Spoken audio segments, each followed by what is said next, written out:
আসসালামু আলাইকুম virtual viewers, সবাই কেমন আছেন? নিশ্চয়ই খুব ভালো আছেন। আমি যখন এই দৃশ্যটা নিচ্ছি সেদিন ছিল সোমবার 10 নভেম্বর 2025 সকাল 7টা।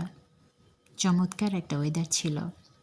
সবেমাত্র আমার বাগানটি পুনরায় আমি পরিষ্কার করেছি। একেবারে ঝোপ জঙ্গল পরিত্যক্ত অবস্থায় ছিল।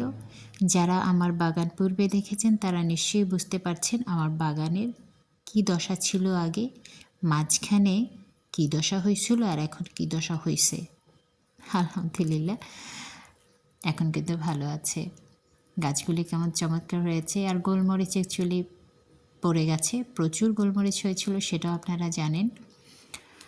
আর এখন মূলত আমি এক ঝলক আমার বাগানটি একটু ঘুরে দেখাবো, তাই স্পেশালি কোনো গাছ নিয়ে আজকে তেমন আলোচনা করতে চাই না। তবে একটা জিনিস বলতে চাই, গাছেরাও ভালোবাসা বোঝে, তারাও ফিল করে আপনি যদি ওর যত্ন দেন ঠিকমতো, ওকে ভালোবাসেন ঠিকমতো, তাহলে সেটার রেজাল্ট একরকম হয়।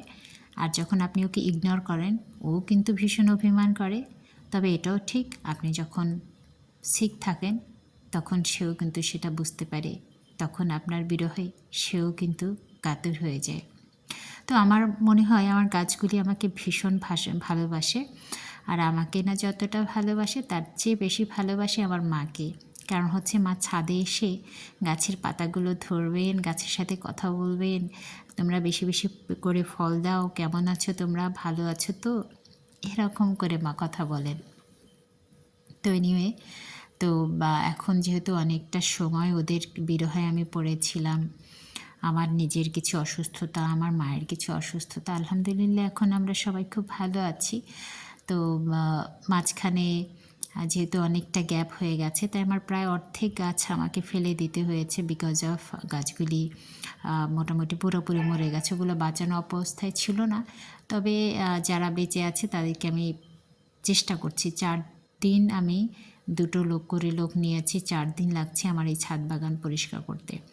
ইঞ্চি প্লান্ট, আমার আপু বলছিল এটা ফেলে দে, কিন্তু আমার খুব ভালো লাগে আর এটা খুব দ্রুত বৃদ্ধি পায়। আর কাঁঠাল গাছটা তো মরেই গেছে, দেখতেই পাচ্ছেন। আর এই গাছগুলোতে মানে এই ড্রামগুলোতে গাছ লাগানোর কথা, বাট এগুলোতে আমি আপাতত বীজ রোপণ করে দিয়েছি। আমি জানি না যে আসলে এটার আমি যেহেতু আবার চলে যাচ্ছি কতটা এটা ভালো থাকবে কিংবা বীজ উঠবে, কারণ বীজ অ্যাকচুয়ালি জার্মিনেট হতে সময় নেয়, তারপর এটা যখন উঠবে তখন কিন্তু অনেকটা পরিচর্যার দরকার হয়, এটা আপনারা জানেন।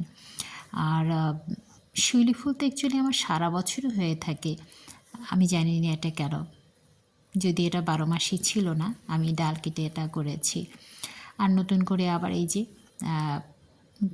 আখ গাছ মরে গেছে, কেউ খায়নি, সেটা থেকে 2টা গাছ পেয়েছি মোটামুটি, ওটা লাগিয়েছি, আলহামদুলিল্লাহ হয়েছে। এই যে বাসাতে কেউ কারি পাতা পছন্দ করে না, তারপরও লাগাই।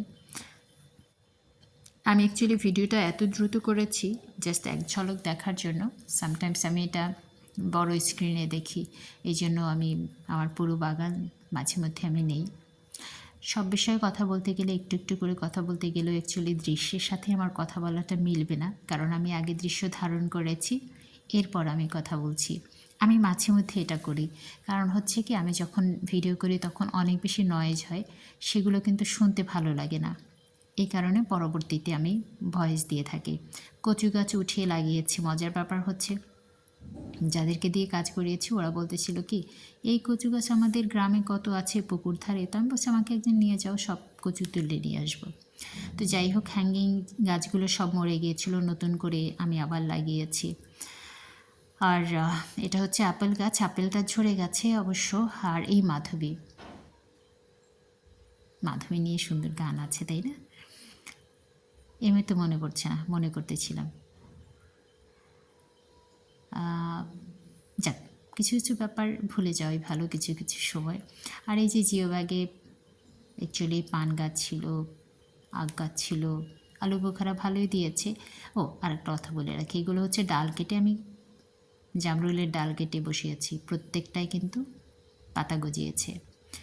দুঃখের ব্যাপার হচ্ছে আমলকি কিন্তু হচ্ছে না, ও ফুল দিয়ে যাচ্ছে কিন্তু ফল হচ্ছে না। এনিওয়ে, আমি যেটা করলাম, এবার গাছপালা যদি আপনি দেখেন এরকম নষ্ট হয়ে যাচ্ছে, তখন যেটা করতে হবে, গাছের মোটামুটি অর্ধেকটা মাটি উপর থেকে ফেলে দিবেন, ফেলে দিয়ে নতুন করে ওটাতে মাটি দিয়ে দেবেন। আর যদি সেটা সম্ভব না হয় তাহলে আপনি একসাথে রিপোর্ট করে দিতে পারেন, সেটা সবচেয়ে ভালো হয়। আমার যেহেতু অনেকগুলো গাছ, আর রিপোর্ট করে দেব ততটা মাটি আমার কাছে ছিল না, দ্যাটস ওয়াই আমি অ্যাকচুয়ালি উপর থেকে কিছুটা মাটি ফেলে দিয়েছি। আর এই হচ্ছে আমার সাধের আম গাছ। দেখা যাক কী হয় এবার। আর কি বলবো, কিছু কিছু গাছ তো মরেই গেছে, সেখান থেকে একটু একটু করে নিয়ে লাগিয়ে নিয়েছি। আর যেটা হয়, গাছ যখন আপনি পরিচর্যা করবেন, মজার ব্যাপার হচ্ছে কলার মোচা বেরিয়েছে। এটা কিন্তু কলার বাচ্চা হয়েছে, সেই বাচ্চা থেকে কলার মোচা বেরিয়েছে, অদ্ভুত রকম ভালো লাগছে। এই কলা নিয়ে আর একটা ঘটনা আছে, সেটা অন্য আরেকদিন বলবো, বাট আল্লাহ চাইলে সব কিছুই সম্ভব হয়। আজ এই পর্যন্তই। Thank you so much.